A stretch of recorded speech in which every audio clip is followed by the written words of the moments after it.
भूटान भी प्रोटेक्टरेट था, लेकिन फिर वो पोजीशन डाइल्यूट हो गई, अभी एक मिलिट्री एग्रीमेंट है, तो वो एग्जैक्टली कैसे ऑपरेट करता है? इससे पहले तो था कि जो भूटान के फॉरेन रिलेशंस भी हैं वो इंडिया हैंडल करता था। फिर 80s में या 90s में वो उनको आज़ादी मिल गई कि अपने आप वो डिप्लोमेटिक रिलेशंस इस्टेब्लिश कर सके, तो उन्होंने इस्टेब्लिश किए हैं डिप्लोमेटिक रिलेशंस। तो इंडिया उसमें इंटरफेयर नहीं करता। इंडिया मिलिट्री प्रेजेंस इम्ट्राट जो है वो है अभी वहाँ पर, and lot of aid, Bhutan का जो बजट है it's mostly large proportion of it जो इंडिया से ही जाता है। उनकी जो इकोनॉमिक डेवलपमेंट है, जो पावर प्लांट्स हैं उनके, जो एनर्जी के हैं, which India then takes both from Bhutan and from Nepal. तो उनका जो प्रॉब्लम है कि उनकी जो बाउंड्री चाइना के साथ वो demarcated in 1 or 2 places is not there, और China is very keen. Bhutan is kept them so far at a distance कि हम जब तक आपका इंडिया के साथ नहीं रिजॉल्व होता तो हम, मगर अब चूंकि इलेक्टेड गवर्नमेंट है, उनकी कॉन्स्टिट्यूंसी पॉलिटिक्स है, उनका प्रेशर है, जो लोकल्स है वहाँ पे, दे वांट कि भी बाउंड्री सेटलमेंट हो।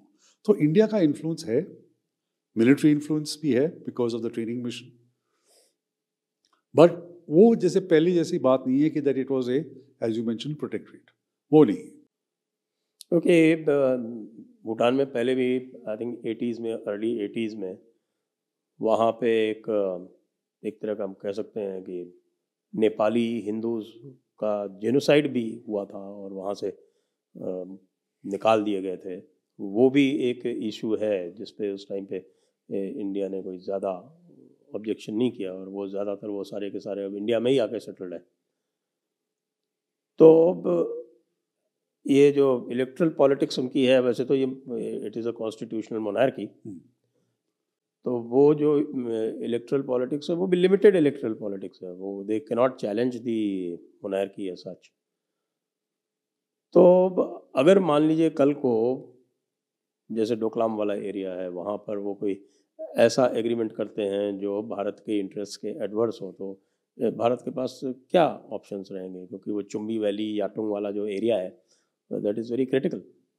आई थिंक उस स्टेज से आने तक I think Indian diplomacy will be very active, because जो किंग है ही understands what is the problem. Politicians as politicians everywhere, उनका अपना मुफाद होता है to be closer to China, उन क्या लिंक्स हैं। तो मेरे ख्याल उस तरह की नौबत नहीं आएगी कि that Bhutan enters into A boundary agreement जो इंडिया के से प्रॉब्लम हो। इंडिया का जो सिलीगुड़ी कॉरिडोर है, that is the main strategic interest जो इंडिया का है, उस तरह की मेरे ख्याल नौबत नहीं आएगी। India will have enough levers, specially अगर किंग के साथ हो, तो उसको भूटान इस तरह की बाउंड्री एग्रीमेंट नहीं करेगा। नॉर्थ में जो है इलाके, नॉर्दर्न जहाँ डिस्प्यूटेड है, वहाँ पर इंडिया का इतना इंटरेस्ट नहीं है, but it will like to prolong it. But यहाँ पर जो Doklam and south toward the Siliguri corridor, वहाँ पे मेरे ख्याल आई थिंक होगा नहीं। हाँ, उन्होंने तो उनका एक वाइल्ड लाइफ रिजर्व जो हमारे तवांग के नीचे जो आता है, उसको भी क्लेम कर लिया है, ये कहते हुए कि this is part of the Tawang tract. तो चाइना वो तो मिडिल किंगडम है ना, तो वो तो समझता है कि जहाँ भी मैंने पैर रख दिया, क्या रखा था कभी, वो मेरा इलाका और बाकी सब लोगों को आके मुझे कौटाव करना चाहिए, झुक के बात करनी चाहिए। तो पूरा Arunachal Pradesh, for example, half of Arunachal Pradesh वो क्लेम करता है। हाँ, उसको साउथ तिब्बत बोलता है। साउथ तिब्बत बोलता है। प्रॉब्लम तो वो क्रिएट कर ही सकता है। चाइना के भी हालात अब आई डोंट थिंक सो जो पहले थे, जब वुल्फ वॉरियर डिप्लोमेसी और ये इकोनॉमिकली दे आर नॉट, जो उन्होंने ओवर एक्सपेंशन कर लिया ना, ओवर रीच, BRI में इतनी जो इन्वेस्टमेंट की है। और चाइना की जो आप इकोनॉमी देखें, it grew because of exports, they could undercut anywhere and everywhere. अब जैसे वर्ल्ड इकोनॉमी सारी श्रिंकिंग कर रही है, तो उनकी जो 800 मिलियन लेबर क्लास है, biggest threat to the communist party is domestic unrest.